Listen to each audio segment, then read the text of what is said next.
talking about babies. Huh? Yeah, and it's being recorded, so Yeah, I get it. No problem. Yeah, are we up and running or not yet, Leos? the people are coming in, so it's gonna, depends on their how quickly they will be there. Connection. Yeah. Just let's give it a few minutes, and then we can start. Yelling at each other, huh? Pointing the finger. Yeah. Let's do it. Are we missing? We're missing one person, huh? Yeah, Leos all the time. No.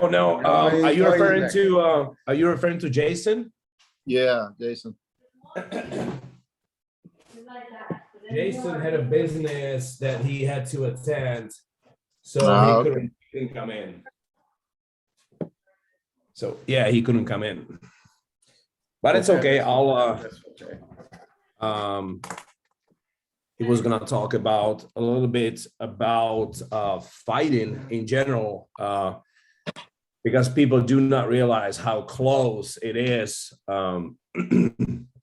when you build in a dog for a fight, for personal protection or engagement. Mm-hmm. It's all act of war. It's all about hurting the opponent, and people don't realize how many similarities there are to the human world, and people do understand absolutely very correctly, and it makes sense to them when they are thinking about building a human warrior, a boxer, mm-hmm. MMA fighter, right? A soldier. They do understand that. But somehow when they start thinking about building a dog, they act completely different.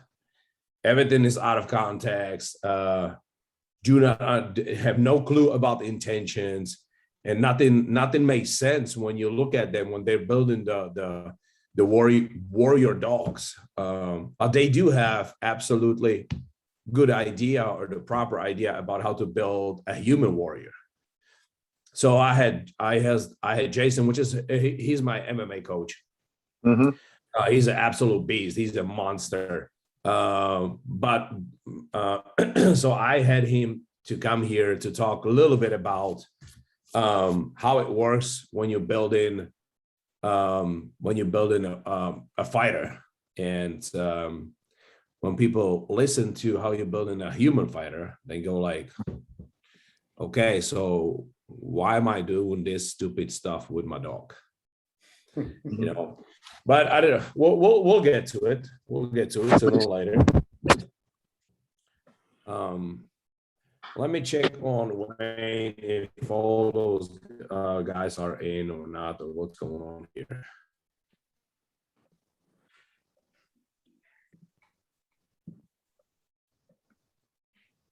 Okay, so let's start. So guys, first of all, thank you for coming in. Yes. Kerbin, I always extremely enjoy talking to you about dogs. It's awesome.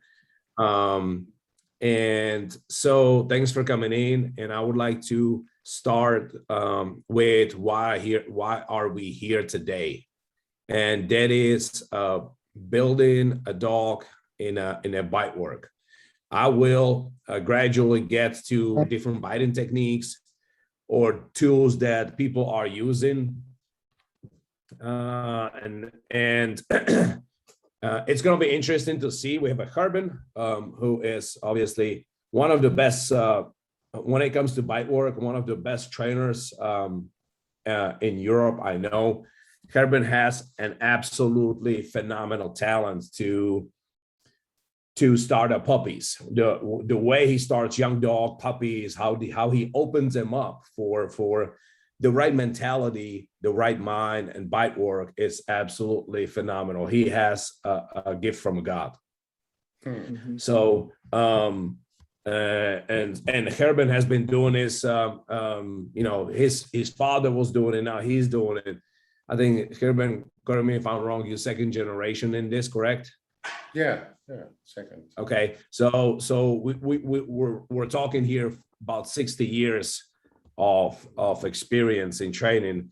So we'll be talking to Herman about what they use, how they do bite work and all that, and then what we see here around in the United States, what is very popular, what does it do, and Dennis, I specifically wanted you here because you are the uprising new generation of decoys that is becoming popular, and you have lots of things going on and going lots of places and see lots of things, yet you are still I would say in the face of making up your mind or making your own style and discovering what exactly you like and why you like it or don't like it. And you obviously doing a really good job. People like you. So, and me and you worked on your dog, and you have witnessed some stuff on your dog. So I wanted you to come here because you are not only decoy on your backyard, but you travel around the country, and you meet lots of different decoys, lots of different training techniques, and you have dogs of your own that you're building, and you've seen stuff. So so I come from Europe, grew up in Europe, trained long time with people like Harbin, people in my country where I grew up, Czech Republic, and for the last 6 years, 5.5, I have been in United States working with agencies across the whole country, East Coast to West Coast. So here we are. We have one purebred, hardcore Europe, Netherlands, one of the most recognized and talented bite trainers in Netherlands.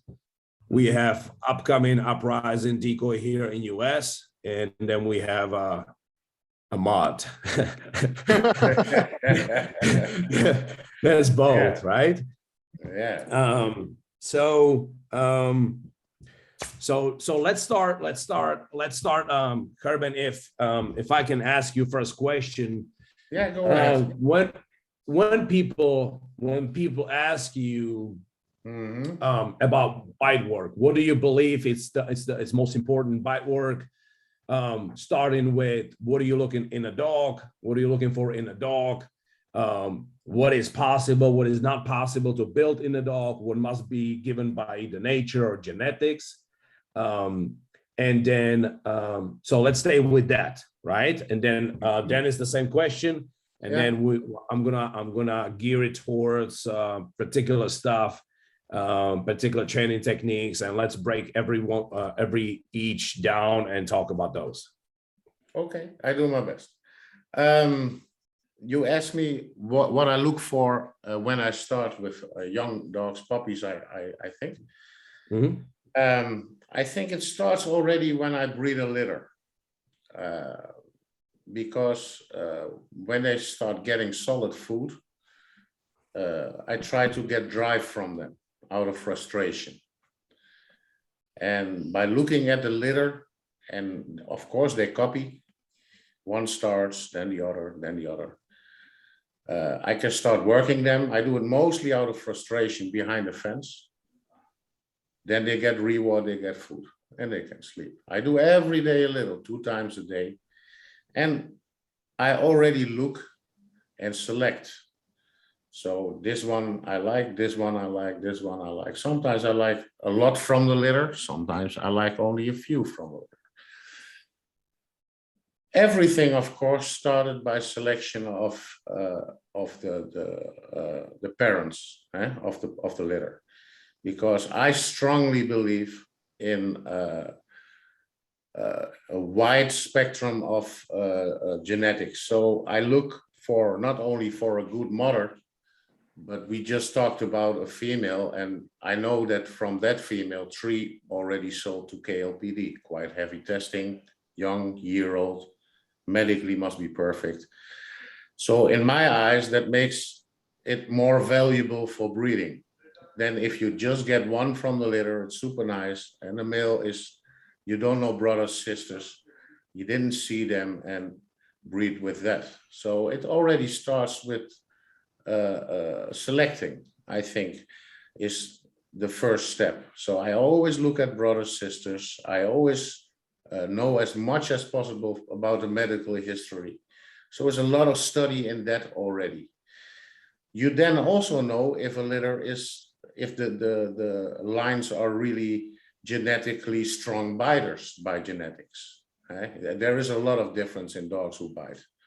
And yeah, I like the more extremer, yeah, the more pushy, powerful, not easy to get in the head, that type of dog.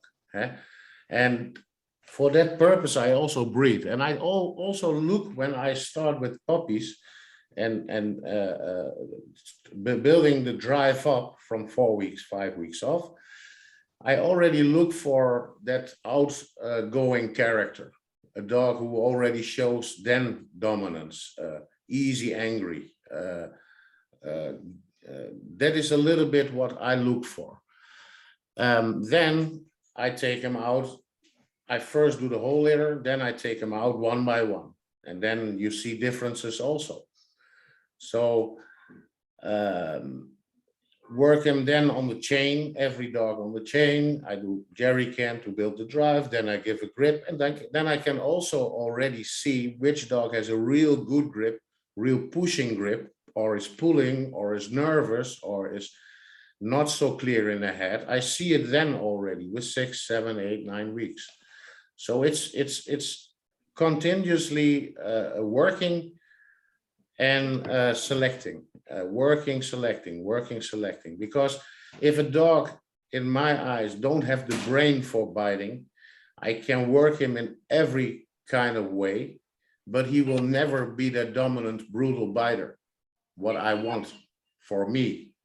I can make a dog who bites good, very good, and I can make a dog who bites okay to good maybe, but I can never bring a dog who is mediocre to a super high level. It's I can get him better, but I can never get the max from that. So that's a little bit, and you must be super honest. You know, you must be, hey, this is good and this is not good. This is good. This is not good. You must select, be totally honest about it. Evan, what do you do? What do you do with older dogs? Let's say that vast majority of people here in U.S. Yeah, or a big part of a lot of people here in U.S. Sebastian, good to see you, brother. A lot of people here in U.S. are buying already grown-up dogs. So let's say year and a half, 2 years old, right? Already started training. Yeah. And what would you do with a dog like that? What would you be looking at? What would you be wanting to see? For me, it's very, very important that a dog has a steady, well-balanced in the head character, outgoing character, wants to go everywhere, does not have problems in different places already, except the bite work. Because if he has, it will affect the bite work. So if a dog is not super sound in all places you can imagine, yeah, has problems with heights, has problems with slippery floors. So for me, most important is how stable they are in the head. I'm going to die tomorrow, but I'm around 10, 20. Okay. Okay. That's for me the first question. Mhm. But you can add but in basically that is what I look for. Of course, you and I, we worked a lot of dogs who were not so stable in the head, who were not so super, you know. We can get them better. There are a lot of techniques. There is a lot of the way I like to do a lot of passive work. I don't bring it to the dog must bring it to me. Dog must always go in forward position, never the decoy goes into the dog, you know. This is how you build, always in forward motion, always try to get the best grip at the best moment, wait for the best moment, how he is in the head. You must study the dog. And when he's clear enough in the head and calm enough in the head, then he can bite. And I think if I see everywhere decoys running around like crazy, yelling, using whips, everything, you know that I do a lot of passive work. Because of course I help them, but it's just little.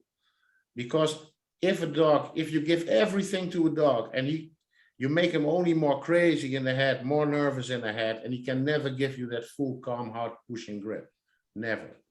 So it's finding the balance every time. Also with a dog who's nervous, put him in a down position, make him more calm, then start doing bite work. You know, there's a lot of ways how to get the mind of the dog ready for good biting. You know, that is, you must read that. You just said something that bothers me a lot, and it's not only US, it's all over the world. Decoys do a lot of agitation. It's super modern now that, you know, the decoy comes and for 2 minutes is pretending like he's about to let him bite and doing all kinds of jumping around and running around and you know, all that stuff. I just, like, you know, totally agree with what you were saying. I totally hate that. Two things, right? That it doesn't do any good. First of all, we are working with dogs that already are high driven. They already have high drives. Especially males, they have very fast nervous system as well. That means, like people say, helicopter in the head, right? And the longer you keep him in those nerves, the less the dog is actually focused on an actual fight. One thing. Second thing is we want the dog to let all the energy in a fight.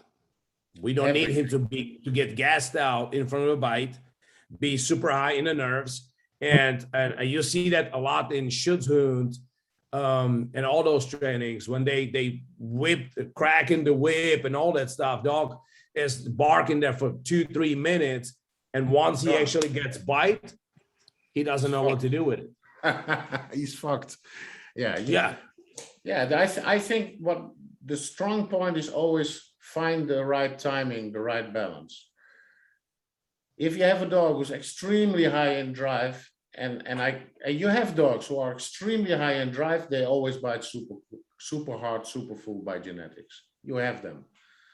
But 9 out of 10 dogs, if they're so high in drive, you must first get them in a more calm modus, more calm in the head, and then he can relax, and then he can bite well. I think if you only do too much agitation, it's one for the decoy, not nice, because he can maybe work 1 or 2 dogs. We like to work 10 or more dogs, let's put it like that. And I think every time you teach a dog, oh, he brings it to me. No, that you must teach a dog, the dog must bring it to the decoy. That's a totally different way of thinking.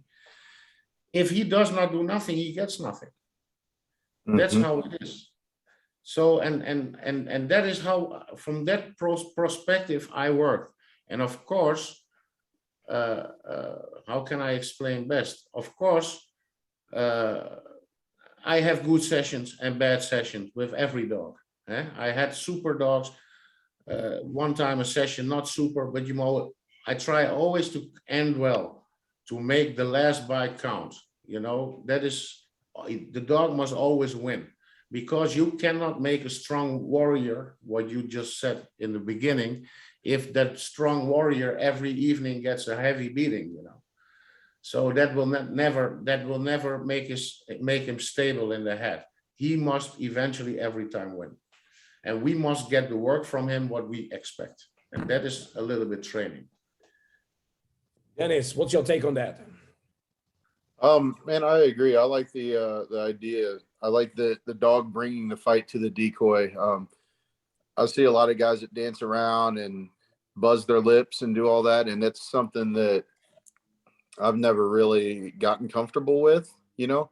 I'll make some hissing noise here and there, but the fast movements and dancing around and stuff is just not something that I find to be effective for me, you know, and my liking. I think I like a little bit more violence in my dogs, so I like the dogs to come bring the fight to me. Okay, so if I can say something about it, just so you know, Herben does all this naturally, and I will just put some names on things that we do. In the bite, and when the reason behind the bite in the dog, there are several reasons. The dog never just bites for one reason. So a lot of decoys loves to dance around prey drive. Okay, so everybody like, I got prey driven dog. My dog is biting out of prey drive. You know, I like prey drive biting. Listen, that's not impossible. It's just like you say, I only use eyes. Well, you would have to kill your ears not to use them. They always will work. Whether if you're looking, your ears are working, your nose is working, you're feeling, you're smelling, all that. You cannot just quit it. So same thing is with bite work, okay? Dog is biting out of prey drive, but at the same time, in the fight, and that's why I had Jason here to explain it to you, but I can explain the same way. Well, not same way, but I will try to explain it as well.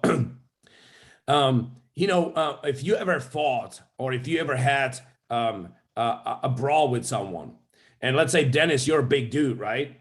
Well, you come to some shorty like myself, and you look down at the guy, go like, dude, I'm gonna smash you. What are you doing?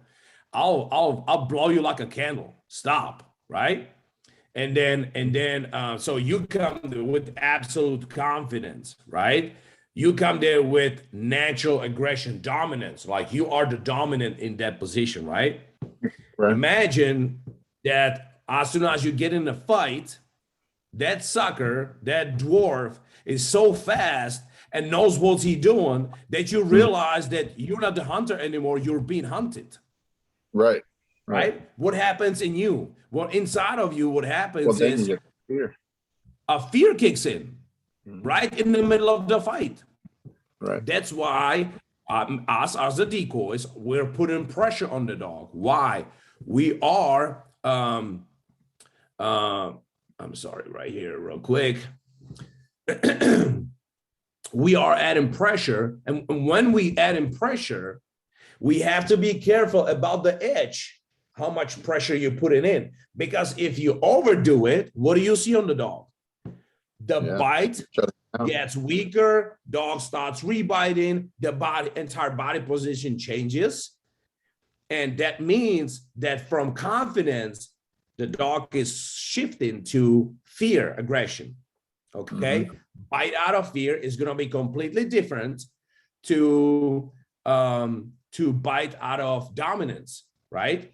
Now, again, the aggression bite out of aggression, which means I want to murder you because me and you have a personal problem.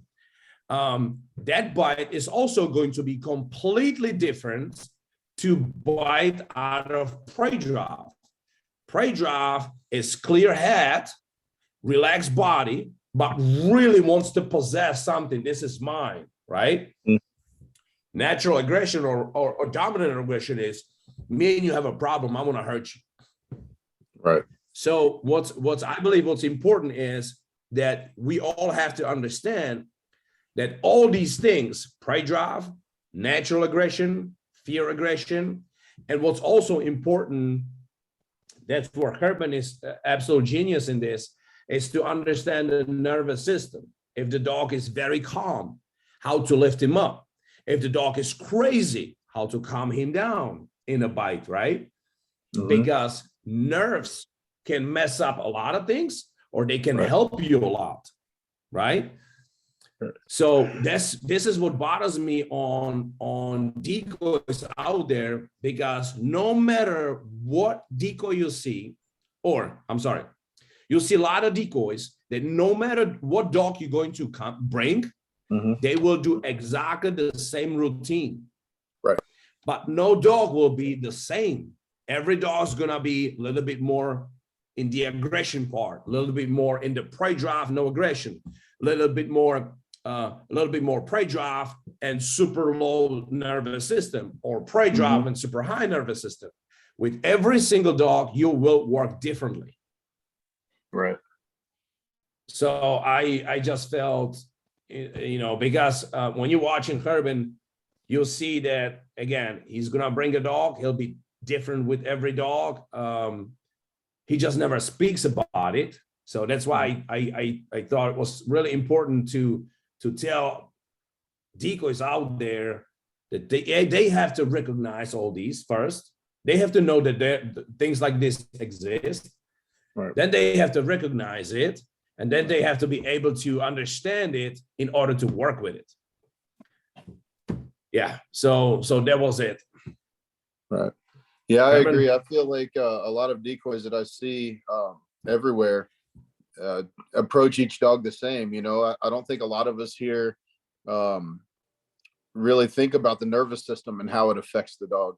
So I feel like that really kind of puts us at a disadvantage, you know, not knowing it or not learning it or not even understanding that it actually does come into play. Because I don't think a lot of decoys actually know much about the nervous system or really focus on that or realize how much that comes into play when the dog's biting. Yeah. Carbon. I think the nerves is the most important tool for a dog for good biting.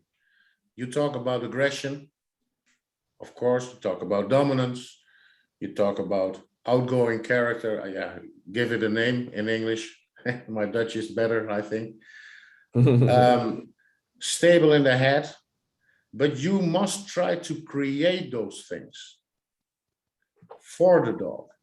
Yeah, so many people just do the decoying, go to the club, every time the same routine, every dog in the same routine.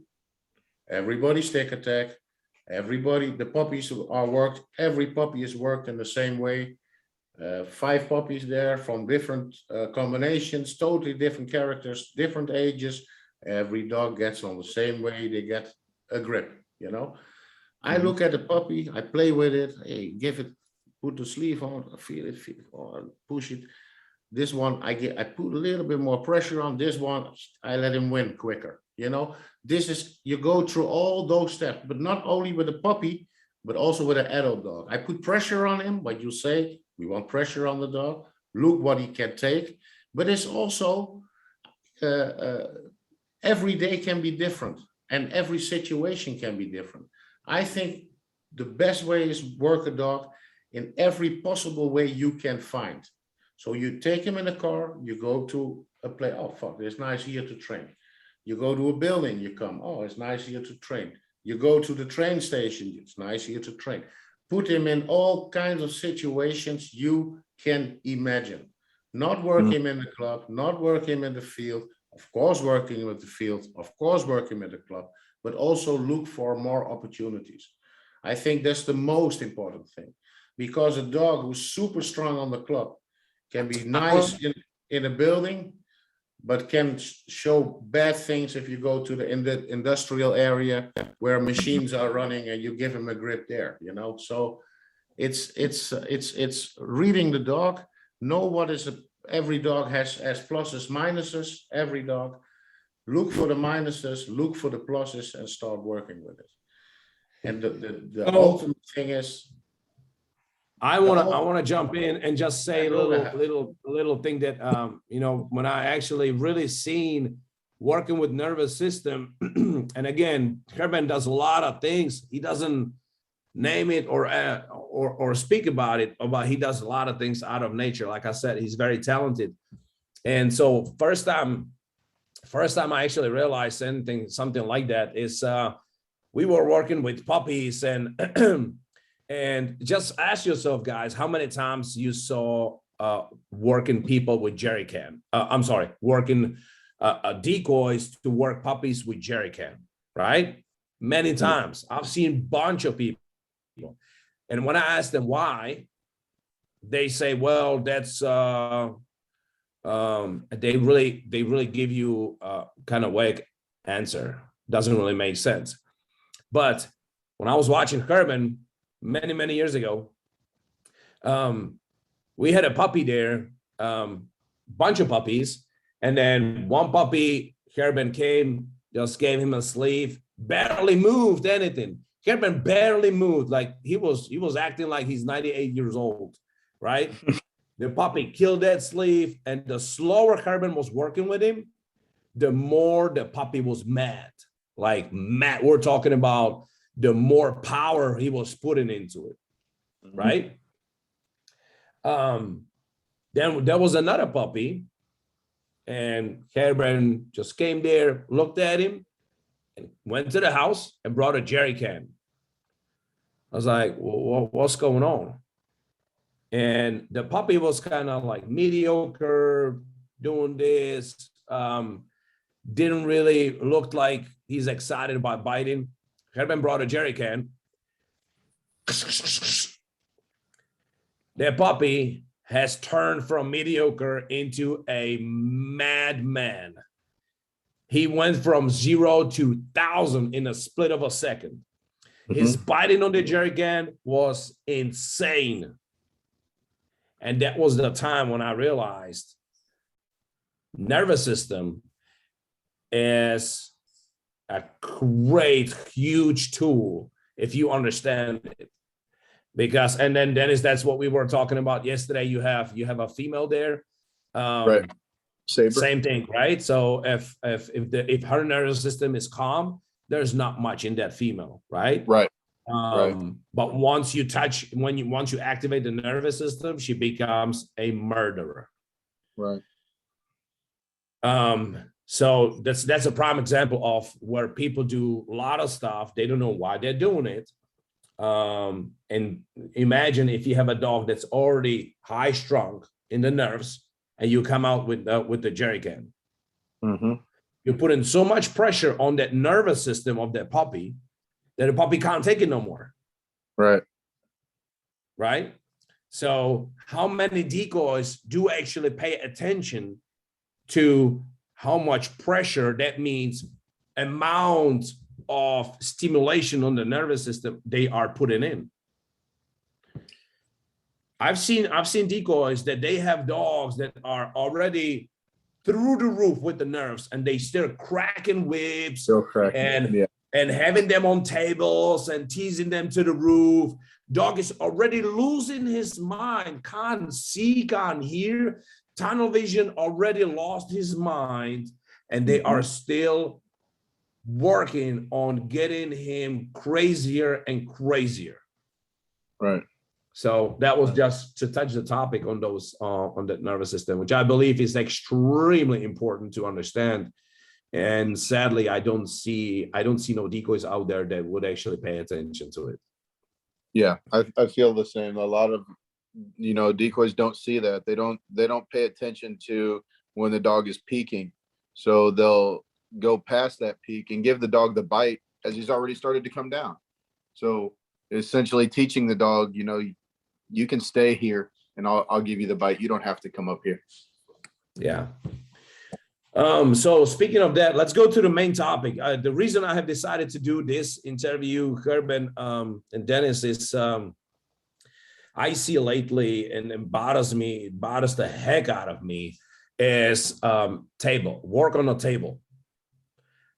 Just like I see decoys not paying attention to nervous system, I see a bunch of videos out there and the crazy thing is I see it from decoys and trainers that I highly recognize, I would almost say famous, in the canine industry, in the canine community, where they're using dog that is on a table. And from first few seconds seeing that dog, you'll see that he has no business to be on a table, that the table doesn't do any good to him. And when I asked several trainers, or had someone else to ask these trainers, why are you doing that table? They say, well, it builds the dog. So, Gerben, I want to ask you, you guys in Netherlands, how much do you need a table to build a dog, or what is your take on the table itself? I have a clear mind about that. Yeah, it's what I do with the puppies. Always forward motion. So the dog goes towards the decoy and meets him there. So decides. On the table, only the decoy decides. He goes there, comes up to the dog, puts him by that moment in the down position, in the mentally down position. So never makes him stronger there, in my eyes. You can only use a table to teach dogs to bite out of fear. They cannot flee to the back. They cannot flee to the side. There's only way, go forward, and there he gets the sleeve. But that's not what we talk about when we want to build strong dogs. I think what you actually do, you build in an extra button that, hey, fear is also there. And in my eyes, you can never give him that button. Yeah, because my dogs never experienced that. Not before I decide. If you can work my dog, no problem. You can, but there's no testing. We work it. We make it better. We make it stronger. Till a point till I think he's strong enough, then you can test it. But never over the limit. Always, hey, Leos, this is enough. Let's go give him an extra grip. Never push him over. So a table is a tool for dogs who are already not strong in the head to learn them to bite or to teach them to bite. Of course, we do sometimes table work, but it's an extra. Then the dog already is a good biter. We make it a nice game, because when I sell it to the US and he comes on the table, he's just laughing about it. And that's a different perspective. So of course, we do sometimes on the table, but then you already have a dog you can test. He's strong in the head. He already bites good. You can make a room empty with him. Let's put it like that. And then the table is just fun for him. Because, yeah, that's just what I said. I think a dog always must go in forward motion by himself, not by pressure. So not pressured by a table. Totally, So totally. That's my, and in the past, we always had super strong biters. You had several dogs from me on the suit, always super biters, yeah. And we never had any use of the table. We don't need it, so why do it? It's Yeah, not exactly. So it does not bring me something extra, Leos. The only thing what I can imagine why people maybe do it, yeah, is that you can click the dog on and you can work it yourself. You don't need nobody else there. Yeah. But I think the owner needs to be behind his dog. Always. You know, you're building a team. You're not building a dog. We don't want dogs that only work for themselves. We want a dog who's a team player, who knows to work with the handler and go through all the stages. So we want a dog who works with the handler. If you do it like that, you see a lot of dogs only work by themselves. If you take them from the table, you put them on the field, they so fucked up in the nerves, they cannot even bite anymore, not act normal. So I see a lot of problems there for me. Yeah, totally agree. Same thing. When building a dog, I believe that there are some steps that you have to respect. Just like I mentioned before we started the session, it's the same thing like building a human fighter, right? You're gonna have your son or a student, and you're gonna try to build him for MMA fight or any other fight. You first have to teach him footwork. You have to teach him groundwork. You have to teach him stand up. You have to teach him strikes. So you teaching him technique, but you cannot teach him technique if he is tied to one corner. The guy has to learn how to work the body weight, with the pressure and counter pressure and all that stuff. It's very important in building the mind, because what you're doing in building the dog's mind is when the dog, and everybody does that with dogs. So when the dog bites and he puts that pressure on you, you as a good decoy, you have to give him the response that the pressure was effective. Right. Then if the dog squeezes you hard, it goes into you and squeezes you, and you give him the response that, ooh, okay, right? You don't have to speak. A lot of people do, ooh. Dude, the dog doesn't care what you do in your face, right? But the bodily, just when you wrestle with somebody and you pull him and he's coming with you, now you know that you are the strong ones who's controlling the body. So same thing, dog, if he bites you, even as a puppy, you can guys look up Herben's videos a lot with those puppies. The puppy bites. He's a 2-3 month old puppy. The puppy bites, and you give him a very gentle response. Now the dog believes that with his pressure and his activity, he's controlling this huge dude, right? That's what makes him believe. That's what grows that confidence that, oh, I can control him. I can do this. That's how he beats the fear. That's how he's becoming dominant. You can't do that. You can't do that on a back tie. I just watched video, same thing yesterday. When the dog actually tried to drive into that bite, the chain stopped him. So he was basically punished by trying to go into that bite, right? And like Herben said, the second you put him on the table, you already putting the dog down mentally. You're already making the dog freak out that, oh, what's going on? I'm in the box, can't move. I'm on a back tie. Whoa. And I totally love what you said, Herben, that it is not the dog's decision and the effort behind it that's rewarded by doing something. When the dog bites you, you give him the back response, it's your decision. Whenever you decide to go to the dog, whenever you decide to give him a bite, everything's on you. He is not making no decisions. Therefore, the decisions cannot be rewarded because there are no decisions. You're making the decisions. So I totally love that point. You take away the forward motion in a dog. Yes. The confronting motion. Yeah. The dog must always come to you. He wants to confront you. Always. Yeah. Even a puppy. I go to this guy. I go to fuck him up, you know. This is the kind of mental state we want to create without making a lot of movements, make him crazy, I just stand there and he must, oh, fuck, I'm going to kill you. And he pushing. I want to fucking kill you. And this is the kind of behavior we want to create in a dog. We started already as puppy. And then we do step by step, and always he must go, fuck, I'm going there. And not only by biting, but also when you go into a building, if you go into, it affects the whole mind.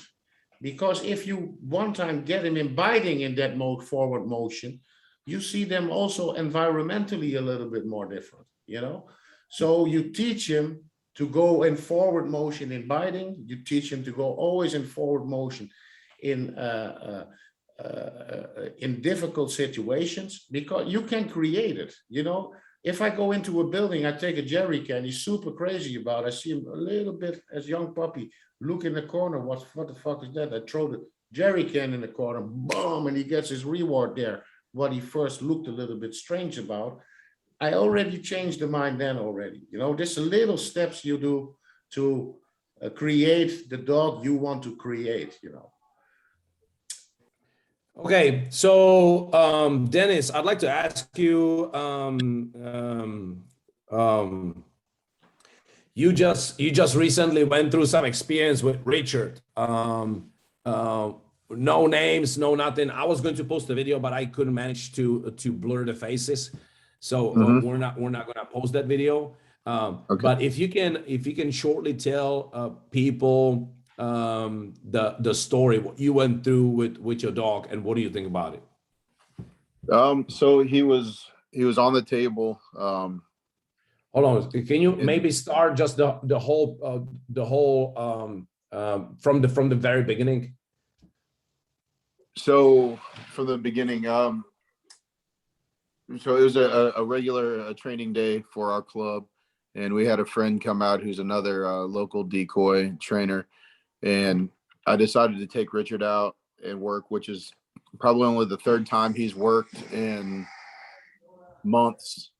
So I took him out, and the trainer, we decided to put him on the table, and civil agitation, no equipment, and Richard goes on the table, and he instantly starts to bark and stretch himself out. He's trying to get at a bite. He's getting the agitation, and the carabiner on the table breaks loose, and Richard comes off. And you can tell as he comes off the table that he instantly was confused. Even though he still tried to bite, he put a hole in the decoy's apron. He did get the decoy's arm slightly before his collar was grabbed, but you could see that there was some confusion. So he went from being this real violent badass, I'm gonna fucking kill you, and then off the table, oh shit, what do I do? Mm-hmm. So, and you had Richard before this happened. You had Richard in I know you went to some training with him before, and Richard looked something, and I think you guys managed to get Richard into where he looked very confident in a bite on the suit, right? When he was in that bite before, how does he look to you? Was he confused about biting, engaging, or how did he look? Before, no, I didn't. He wasn't. Before that episode, he didn't look confused. He wasn't confused and engaging. He was doing well. He was starting to look kind of strong, and this confused him for sure. I think that being on the table and being at our level, it elevated him. It gave him a false sense of security. And so on the video, you see how he was biting on a decoy very confidently, pushing forward. He looked very strong in that biting, right? Then you guys had some episode with, I think you said 2 table trainings. Yeah, he's only been on the table. I think he's only been on the table twice. And did you do any other bite work? So the day that happened, no, he didn't have any other bite work. The first time he was on the table. And then you guys went to another, this time, another decoy biting training, right? Yeah. Richard and I were in LA with another event that I was decoying at, and he was on a table with another decoy there. And that one, honestly, I don't think that caused him any confusion there. I don't think that he even bit when he was on the table there. I took him down, and he bit from the ground, and he was pretty confident there. Okay. And then you guys went for a full session of biting on a decoy, and Richard was all confused even on biting on a decoy. Yeah. So when we went to the next session that we did, yes, he was definitely he looked confused, was unsure about engaging. So there was definitely something. Let go, actually, right? Right, bit, let go, barked in the bite. Yeah. All right, so that was something I was telling you, Kerben, about. That was interesting to see, and that was another reason I decided to talk about this, is because people are so hung up on table where they don't actually see the dog in front of them. They don't see what the dog needs, and they believe that table is a almighty saving tool for bite work. And very often it actually causes a lot of damage in those dogs. Like, for example, this Richard. So I've seen Richard bite before He was actually, there's a nice video about it. He's very confident, pushing into the bite, everything very strong. Then he goes through 2 table sessions, and then he comes on another biting where he bites, lets go, barks in the. It was disaster. And the only thing that happens, and in between those 2 decoying where he was superstar and he was looking really sad, was 2 table sessions. You built in the wrong button. That's Yeah. what you did. Yeah. You took away his forward motion. Right. Exactly. Yeah, that is what you did. Because I see it happen so many times. If I really want to test, it's the same how you test a dog inside a building. Yeah. You let the dog bite, you push him in a corner. The table is the same for the dog in his brain. But now you already put him there. And fuck, he's closed in, you know. Right. That's an extra in the nerve system. If you put him there every day, you feed him there, you put him there every day, you feed him there, then this box will be maybe something nice for him, you know. Maybe that's a totally different thing. But if you start doing bite work, we take so much of the mentality of the dog, how to use his brain, how to control his nerves, how to show his aggression. That's so much with the problem that he's so enclosed, creates the biggest problem that you take away the forward motion. He cannot flee because he is in the box. But normally there would be, if you had him out on the field and you had him in this motion, you could have seen on the tail that it went down and he wanted to flee before you even. Right. This is also something when you put him in a box, you can also not see, hey, tail is up, halfway down, heckling up a little bit. You cannot see it anymore.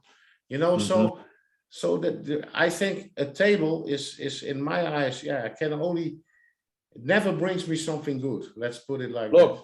So I believe, look, table has been designed for a specific reason. And it describes exactly what you're saying, Kerben. A table, it was designed to put an ultimate pressure on the dog. When I say ultimate pressure, that means the dog, just like you said, Kerben, cannot go nowhere. All his fighting tools were taken away. He cannot push forward. He cannot dodge. He cannot. He's in a box. Basically, I'm pretty sure that a lot of people seen decoys when they have him on a bite, push him against the wall or sink him into a trash can, right? When somebody takes the dog and sinks him in a trash can, dog has nowhere to go. And everybody goes like, wow, that dog can take so much pressure. But at the same time, they basically do the same thing with the dog on a table, which the dog is not ready for no pressure. He has no foundation. He does not have no technique. There's many people that are actually trying to teach technique. I've seen just recently a video of a company, some big company in California, where they put 6-month-old German Shepherd puppy that barely holds a sleeve, and their biting sessions were on a table. There is no foundation you can teach on a table, just like you said, Kerben.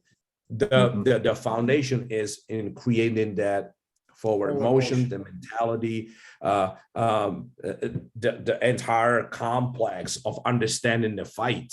That means pushing, pulling, all that stuff. It needs to be there, and it's being created in his natural habitat on the ground. You cannot put all that pressure and expect that you're gonna create monster. So we talked about it a little bit before, and I like to say,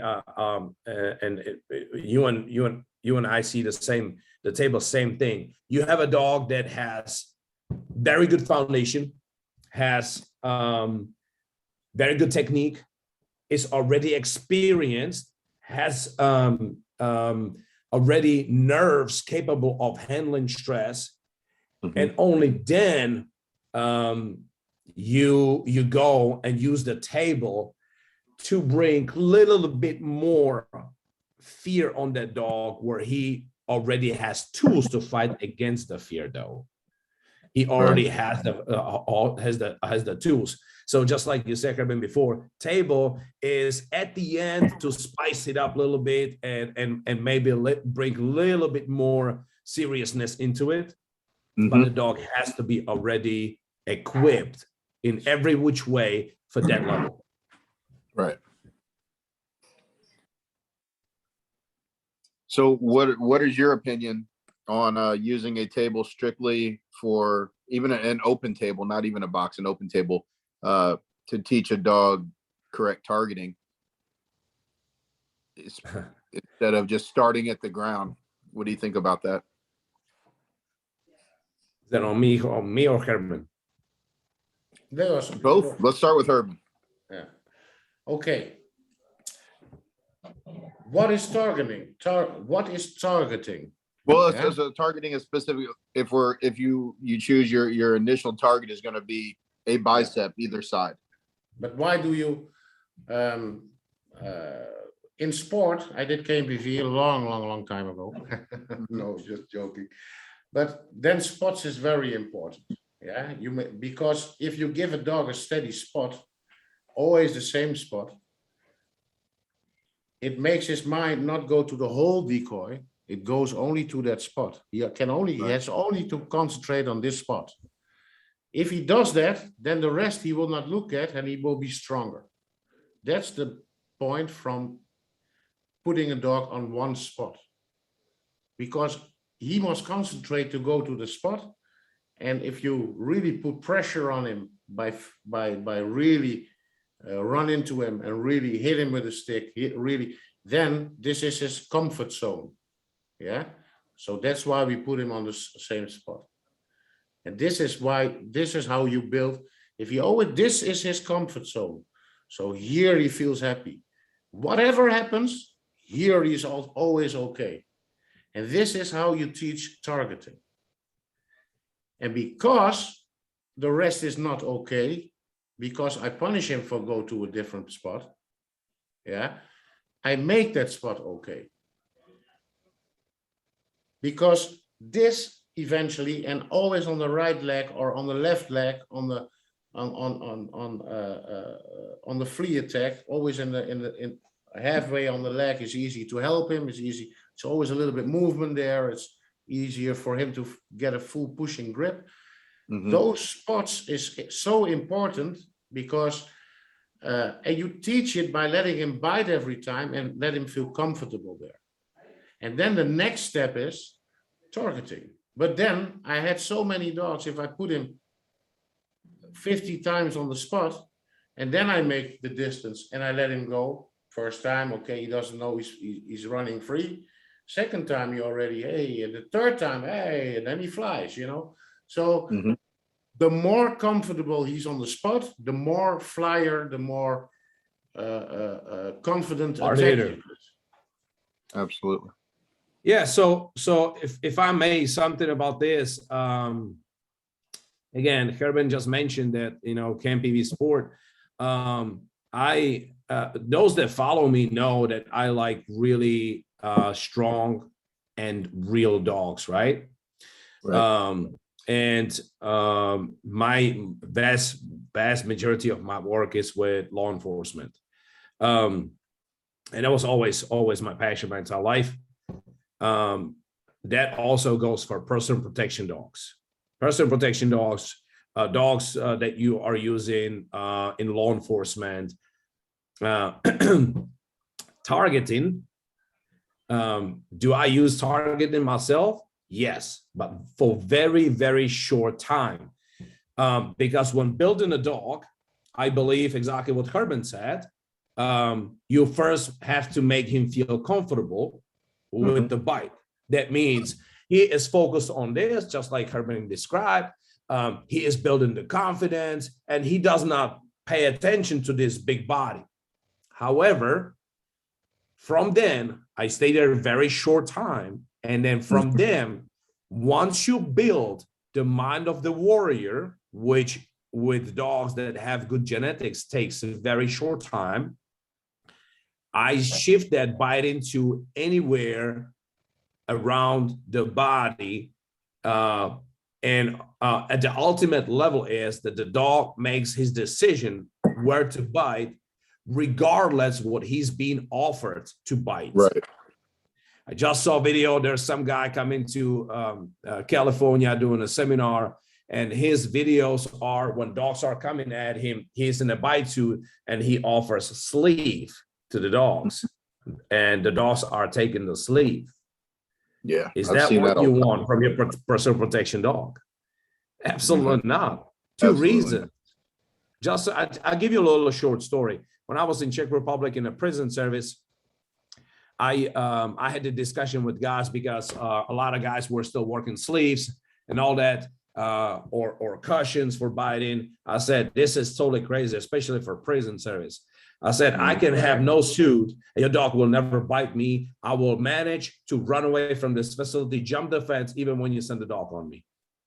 Right. So we did a little test. We all crazy over there. They send the dog on me, the prison dog on me. They were about 30 yards out, and I was about 15 yards to the fence. Send the dog to me. Obviously, dog got to me before I got to the fence. As the dog was coming, I just took my shirt off, made a tuck, and dog went straight for the tuck. I twisted him, was fighting with him over the tuck until I made it to the fence, and then with the motion, threw away, jumped the fence. I was gone. Right. That's why you don't want that. That's first reason. Second reason, if somebody's chasing your dog and there's a pipe or rod or whatever, and he puts it out there, and dog is so used to getting those things, your dog's gonna be with no teeth. I actually seen that in my life before. Yeah. So like I said, when you're building a dog, the zoning is good. However, so that's where you build a dog. That's where you teach him go forward. That's when you start adding pressure and teach him the only way to get rid of the pressure is to go to through that pressure, right? All that is legit. However, do not forget that if you stay there too long, what's going to happen to you is what's happening with a lot of dogs coming from Netherlands that have not been transitioned to a real life. And you've seen it yesterday, Dennis, on a dog we worked yesterday. The dog is so fixated on the biceps. Actually, you can go on my Facebook few posts down, and I showed it. That dog is actually active duty dog with the sheriff office here in East Texas. And the dog was coming after my arm, and I was completely relaxed and kicked him and kicked him and kicked him and kicked him like 7-8 times until the dog, I eventually gave him bite because I didn't want to hurt him anymore. Right. But I've seen dogs that actually stopped, sat down, and didn't know what to do with me. Yeah. Because I refused to give them harm. You've seen that before too, correct? I have. I had that happen recently.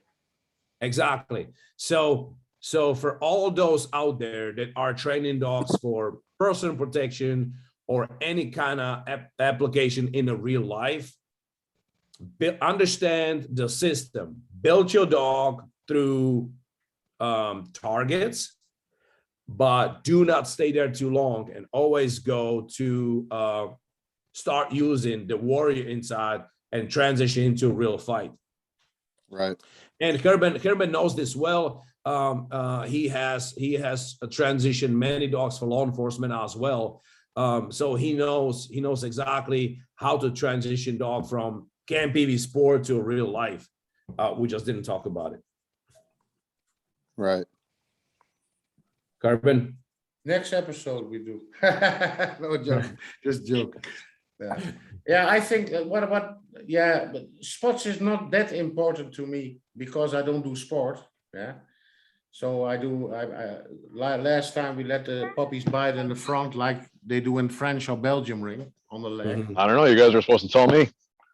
Should we get her a cake? So No, because Miss Kim's gonna make her one. yeah, so we did that, and sometimes, but I like to work them here as young dogs because it's for me a nice way of helping. You can easier help him when he's here in front of your chest. You cannot do much, you know. So with a dog, to teach him, to bring him to the level, you must have the steady spots, because there you can help him, you can work him, you can give him the feeling he can push in, he can push in. If he has the rest of your body, he cannot do that, you know. So he can never push in. So that is, in my eyes, the reason that I build always, I like KMBV and the spots of it, because it gives me a tool that I can work with, you know. And you're absolutely right. If you want a dog for personal protection, if you want it for street work, yeah, you actually give him the sleeve, or you give him the arm, and he has to bite the underleg, you know. This is how what we teach, you know, because but that is the next step.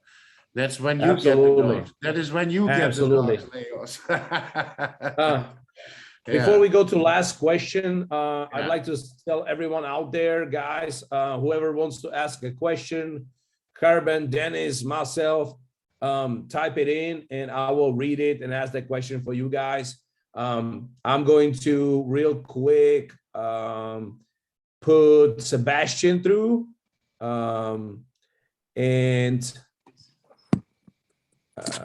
Sebastian. Hey, Sebastian. Hello, Sebastian. What's up, gentlemen?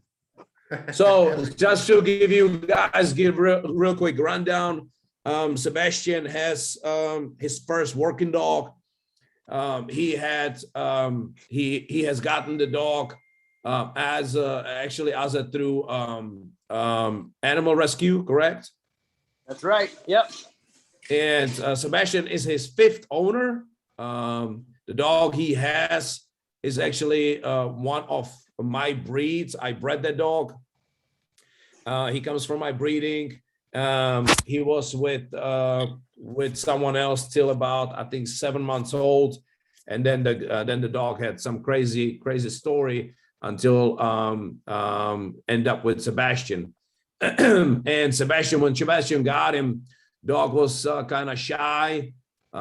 He was going through different trainers, different clubs, was looking for guidance, because Sebastian never trained a working dog, was looking for a guidance, what to do with the dog. And until we have met and build this crazy monster now.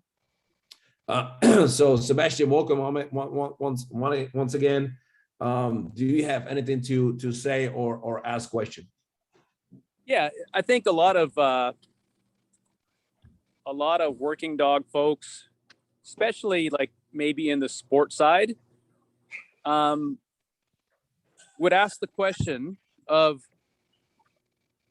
how would you, and this is for both Herben and you, Leos, how would you introduce to the dog pressure that's going to be effective when they don't want, because it's almost like fear, taking a dog into a state of fear is like, that's a no-go area. Nobody wants to go there, right? Because they don't want their dog to be ruined, because it's something that's happened a lot, it seems, when decoys have taken the dogs there. What would you tell those who are actually building dogs, at what point to slowly take them into that area, and how to effectively navigate that without being scared of it? Because it's obvious that there's situations where dogs have been ruined by it, right? Yeah. Okay, Carben. Okay. Yeah, go ahead. Oh, yeah, a very interesting question. Really is, because this is what the game is all about. If you can do this with that dog, and you can make him into a strong dog, and he show really fear aggression, and really went through so many trainers. This guy fucked him up, that guy. He had a lot of bad luggage with him. It's 10 times easier to take a puppy from me. I build up perfectly and I make sure nothing crazy happens, so not too much, and then we start. 10 times easier. With this is you must go back to basics. Yeah.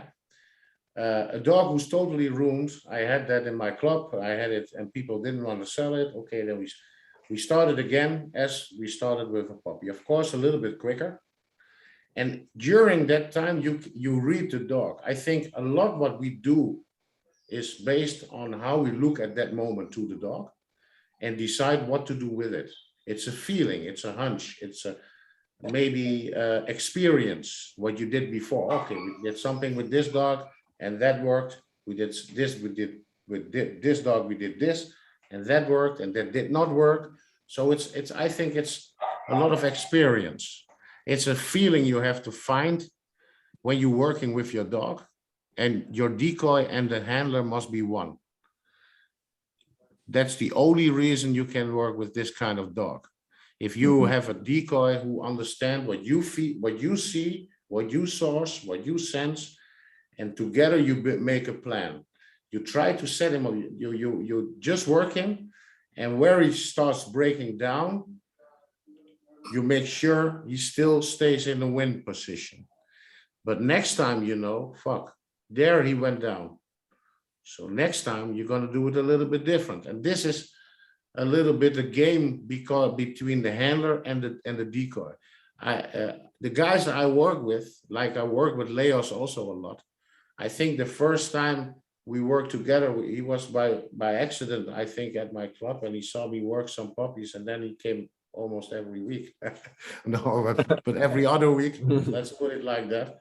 And yeah, it's a kind of feeling you must create. And I had a lot of decoy, I trained a lot of young decoys, not KMPV decoy, but how to decoy. Because it's the same when you do an attack, some decoys, I'm the boss. If I do an attack, you win. This tool what I'm sitting on is a rolling chair. You see, rolling chair. This is such a nice tool for a dog to bite, and he can push me all through the room. We just do it. All that kind of thing we do to make him better, stronger forward position. So a dog who's pulling, and wants to pull me down, like, and he's not biting towards me, I punish him a little bit towards the decoy. So he gets the only reward when he starts sitting on top of you and pushing you back. So with that kind of things, you can do a lot. So it's training is a lot of experience, I think. Look for where the dog starts to fail and then make plans for next training. So it's never the same. Training is always anticipating on something what happens in the session before. Good or bad? Thank you, Herman. If I should answer that, totally agree. So those that know me and saw me training, I am just a little bit more crazy than Herman, young and crazy. But so I believe that it's just like a training combat sport. It's the same thing. I believe in pushing the dogs to the limit of fear, where you, and Sebastian, you asked, about applying that fear. You have to, first of all, first thing to start with, we have to say that you, as a decoy, you have to have something that not many people have. And that's why you are the decoy. That's the first problem around the world, that whoever is willing to jump in a suit is automatically a decoy, which is very, very wrong. What I believe is you can only be a decoy if you can read dogs better than anyone else. Why? Because you have to read the dog and immediately react. You have to react in a split of a second to what you see. Because if you put in a pressure on a dog and he starts showing you that it is way too much, you have to know what to do, how to do, in order to make the dog better, okay? Because if you're blind to it, you either are not even scratching the surface, you're just wasting the energy of the dog and just running through motions, and the dog is never gonna learn anything. Because all he does is he's working up to 50% of his ability, or you are pushing too much, and it will have an effect on the dog in the future. So that being said, you have to have an outstanding ability to read and understand the dog. Second, I believe that if you do not push the dog to the limit of borderline of feeling good and being scared, that means every time you have to like slightly step over to the fear area, stay there for a little bit and let the dog to fight his way through it. Because if he is in that fear and he keeps fighting and wins that fight, those who fought in reality, and I was just telling that to Dennis yesterday. So if you beat a guy that's lighter and shorter than you, how much joy do you have out of that? Not much. I mean, yeah, you're good. All right. But can you imagine that you come to a dude that's 100-pound heavier and a foot taller than you and looks like absolute monster, and you manage to win over that guy? That will give you a feeling for the rest of your life. And this is what we created in bite work. So if you push that dog very slightly to the area of fear, very slightly, just a little notch over that border. Yeah. And yes, and he wins it. He is the winner out of that situation. Always. He will come out of that fight like a King Kong. And it will be an unforgettable experience from him. And since that day, he will believe that any kind of 300-pound dude, he will just destroy him like he just did the one right now. So I believe that and again, you have to know how to read dogs, because if you don't know where the borderline of that fear is. You don't know how deep are you actually getting in that fear. That's why good decoy is, first of all, and most importantly, very good reader of dogs. That's what I think about that. Yeah, that's good. I agree. Anything else, Sebastian? Do you We think already it's saw your backyard, we see your house, you're living the life. Yeah, I'm back inside where it's warm. Yeah, It's that's chilly better. out there.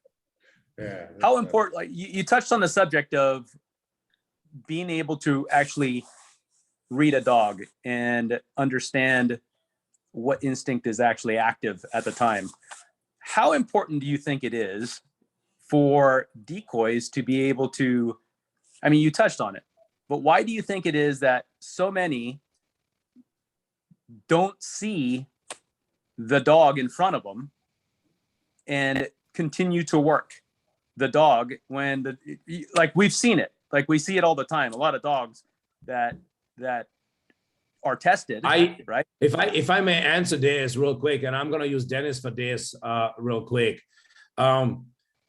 Dennis, what do you like about your dog being worked on a table? What's the thing that when you're watching it you like the most? Honestly, I wasn't a huge fan of my dog being on the table. That's why he's only done it twice. But I know when people see it, their dog looks like a badass because he's up there and he's fucking like, I want to kill everything, and he's slobbering and teeth are showing and he looks crazy, right? That's what people love, that shit. It makes for great pictures. People love how their dog looks like that, you know? So Sebastian, and that's the answer that Dennis just said it, right? So Yep, I believe yep. that's the problem, because the people, the owners, they love to train their dogs, but they don't know what Zoom call. do what? I On think that's me. someone in the background. Oh, okay. So people are not really actually sure what they should be looking at. So they looking at what they like, right? So people, owners of dogs, come there and they want to see a solid work. To them, solid work is exactly what Dennis saw on the table. When dog looks like badass, that's when the people believe that the dog is actually growing. But the truth, Yeah. that's not the truth. That's not what the dog is growing. No, Very 'cause often. you put that same badass on the ground, and I've seen this with dogs all around here and wherever I've traveled. I've seen dogs on the table that look like they're monsters. They want to kill everything, and then when they're on the ground, it's a different dog. They're confused. They don't understand. Like, I'm not up here at this guy's level. Like, how in the fuck can I handle this 300-pound man? Yeah. They So that's the question. That's the answer to you, Sebastian, at least from my side. Let's see what Herman has to say about that. But I believe that people, owners of dogs, are coming there for seeing something appealing to the eye, and therefore the decoys do not have the need to actually really study and really learn how to improve the dogs. All they have to do is to make the owners happy. And those decoys are the most popular, most famous decoys around, because they make their owners happy, leaving the training. Real progress very often includes, at least I've seen it many times, includes disappointment at particular training. Oh yeah. I mean, that's part of it, right? If you don't That's push part the of it. But you have to be knowledgeable and experienced enough to explain, listen, this is what we're going to have. This is what we're going to see. We're going to see this. Then you show it. Then you explain what happened. We saw this, because. And then you have to show and explain what's it gonna take to build the dog back up, or Right. to the level they are looking for. Also, very often is, how many times did you hear the question when somebody comes to a club and says, hey, I'd like to do some bite work with dog. All right, well, go stand up on the field. Nobody asks you, what is the dog for? What is your real intention? What are you really willing to do for it? And all these things, right? Usually the decoys are start doing, like just we talked about at the beginning of this session. The decoys are doing the same stuff over and over and over and over again. Do you feel that is internet and social media driven? Like, hey, 100%. do the same shit over and over and over. 100%. You're gonna get 100%. Look. Whether it's a crack and whip, right? Mm-hmm. How many people actually understand and can deeply explain you what that's about? How many people tell you that it is to actually stimulate the nervous system? Because all those people I see using the crack, the whip, as their dogs already losing their mind on the back tie. So what actually, how much farther you want to take the nervous system? Right. Let me see the biting technique. Let me see the forward motion like Carben was talking about. Let me see all that. Why are you cracking the whip on a dog that's already losing his mind? Right. I think a lot don't understand the nervous system, and how each tool or action affects the nervous system. I feel like it's kind of a subject that is passed over here and just kind of glossed over. No one really has learned it or taken the time to learn it or even been taught about it. Right. Carmen, what's your take on that? What Sebastian was asking? His first question, the first question about his dog, and then go to the edge, and then let him taste a little bit fear, and then let him walk happy away. That kind of that story. It's No, exactly- no. I think his question was, Sebastian, can you repeat it, please? Can you? I'm. The I lost ability, it in- like Yeah, go ahead. reading dogs, Yeah. decoys, being able to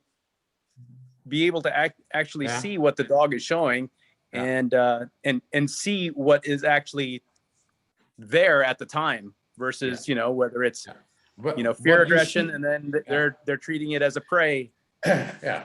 deal you- or something. Yeah, I understand exactly the question.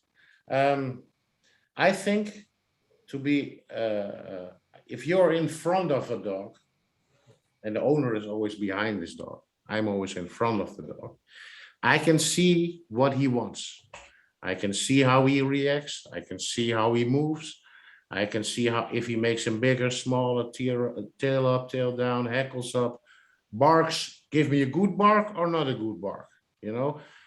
All those things I see, I look, and I decide at that moment what I'm going to do with the dog. Yeah, this is how I work.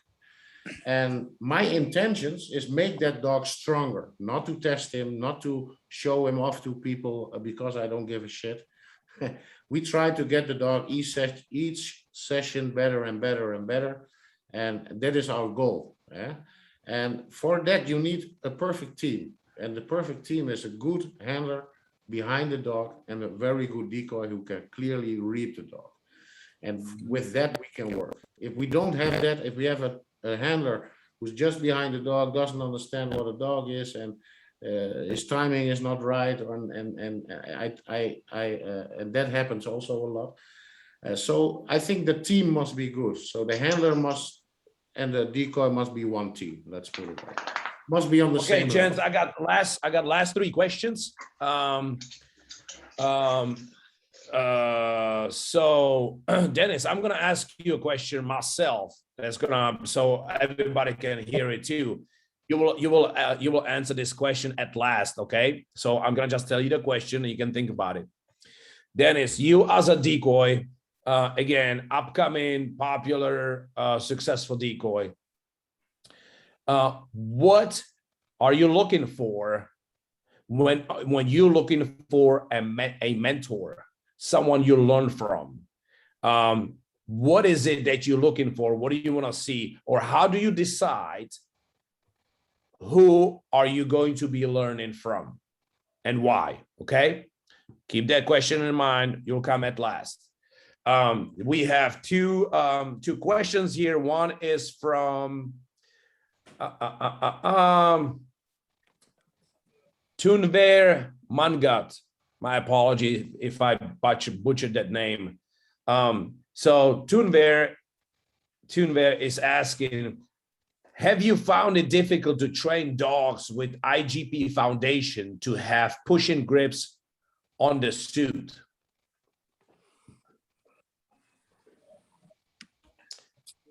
I don't think so. I know IPO Shetland dogs I bought for business, and in a few sessions I can teach him to have a pushing grip. It's not so difficult. There is some technique for it, and there are many techniques for it, and I show Leos that too. It's not so difficult to teach, because IPO, a dog bites, pulls, and has to stay on the grip, can never push in. Yeah, only cost points. You can create that. That's not a problem, but we wanted a different type of dog. We don't want a dog only orientated on equipment. It's nice to teach a dog a nice grip on the IPO sleeve. I sometimes use it too. It's nice to build up dogs and grips. It's not always the best tool to build a nice grip, I think, but I think it's not difficult to do that. No, I don't think so. Okay, I totally agree on my side. Totally agree with what you're saying, Herman. You had a It's, very it's nice very easy. dog, a super nice Yeah. one. Yeah, With super hard pushy grips. Yeah. I come from country where IPO is very big. You guys probably see Czech Republic and Germany are the most common countries that are winning the world championship in IPO, IGP. So I'd say 90%, 95% of people in my in Czech Republic is training IPO, and then the same style of training, biting and all that. I was actually kind of standing out with what I was doing. But yeah, so it's exactly like Herman said, it only takes few sessions, and the dog is going to be pushing into the bite easily, no problem. Dennis, you want to say something on that? No, I've had experience too with moving IGP or IPO dogs over to the bicep and teaching them pushing grips, and it's really not that difficult. Some of the dogs that are a little bit weaker, they tend to take a little longer, but I think after a few sessions, it's pretty simple to get them pushing. Okay, so another question is from Jonathan Mayer. He is deputy sheriff in some northern state, I think Dakota or something like that. Sorry, Jonathan, I don't remember. Iowa, no, Iowa. Yeah, Iowa, I think he's from Iowa, deputy sheriff from Iowa. So he's asking, how do you read that your dog, how do you know that your dog is going to bite on the street without a suit or sleeve? Is that something you can tell in training, Carbon? We do civil work with a dog, of course, but not too much, because it simply must stay also handleable. If I send a dog who's extremely civil, and they can get quick because it's something they really like, brings them also a little bit more to the edge. It's something we do mostly at the end. Do 1 or 2 sessions or 3 sessions. It's not a problem. If I know, if I send a dog over and I know, if I say it's good for civil work, for sure, it's a good, he bites good civil. There's no problem on the street. The only problem is that you must also keep a little bit control on them. And if you do too much civil work, he's not so easy to handle for more people. So for the selling part is for us more difficult. If I have just a personal dog, yeah, no problem. Let him be angry, no problem. It's for me. I like the more extremer dogs for myself, but for business, it's something different, because if they're too civil, it's a problem. That's okay. And you can get it quick, because if they like, if you have a very good biter and they get 1 or 2 live real bites, yeah, that does something to the brain. Let's put it like that. They really love that. Mm-hmm. So yeah, builds also a little bit character, I think. Yeah, absolutely. Jonathan probably knows. I give sometimes my puppies, I give a live bite just for fun, but it's still manageable. But yeah, a dog like yeah, name the dogs. You don't do it, not for fun. Yeah, Jonathan probably knows the answer from me, but I'll just say it real quick. Okay. It's all about you know, we already spoke about it. It's all about building the mindset of the dog. When the mindset of the dog is that I want to fight, I want to go there and I want to get that dude, that's the mindset that decides what the dog is going to do when he meets with someone without equipment. Yeah. Because once you build a mindset, it doesn't matter what you stand in front of the dog, he's going to destroy it because of what has been built inside of him. And obviously, the very dangerous part, and those that have had dogs in a real life know that once the dog gets laugh bite first time, it changes the dog. Just like Herman said, once you start doing a lot of civil work with dogs, they get harder to handle. And it's exactly what it is. Once the dog gets laugh bite, it changes them forever. They are way more crazy and wanting that engagement way more than ever before. So yeah. All right, so we've been here a while. Let's go to a last question. I got some steaks I need to throw on the grill. So, Dennis, so back to your question. You as a decoy that is coming out, new generation of a decoy. What are you looking for when you're looking for a trainer or decoy, when you're looking for a mentor to learn from, and how do you decide who do you want to learn from? What's that train of thoughts process? I mean, personally for me, because I'm kind of a no nonsense, no bullshit kind of dude. That's what I'm looking for. If I'm looking for a mentor for myself, someone is not going to sugarcoat and bullshit things, you know, put it on the table. If it's bad, it's bad, and then work through it, you know? Yeah, that's so first off, yeah, no bullshit kind of person. I want to see results as well. I don't want to take someone and say, oh, you know, I've done this. I want to see it. Can you hear me? Right. So taking my dog to someone and letting them show progress with my dog would show me what I want to see. You know, if I want to learn this from this guy, show me, you know, that's what I'm looking for. No bullshit. Show me the progress, and someone that understands more than just drives. That's a big thing. If the first thing someone tells me, what drive are they working in? What drive are we doing? What drives? If that's the main focus is what drive, it's probably not someone that I want to learn from, because not everything is about a drive. So I want to see the practicality, like you've taught me with the nervous system. I feel like that's something that's big. I want a mentor that I'm going to learn from to teach about every aspect of what we're looking for and what we're looking to create.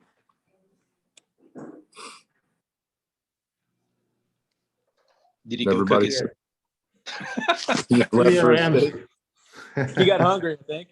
Yeah, I'm gone. I think Leos is for the steak, I think. Yeah. Make us one too, Leos. That's right. It was Let a him grill him late on the night grill. last night. Yeah. He's hungry. Yeah, he's hungry. Yeah, He's hungry. He worked too much yesterday. yeah, maybe. Yeah, maybe. All right, guys. Well, I guess since he's gone to eat, I'm gonna roll Yeah. out. It was a pleasure. Yeah, it He was a said he pleasure lost too. connection. Yeah, it's no problem. Hey, have a All right, nice guys. one. Bye. eh? Thank you Take very care, much, guys. everybody. No Have a problem. good night, everyone. Yeah, thank you also. Good night. It was nice. It was really nice. I Thank you very enjoyed it. much. Bye. Bye-bye.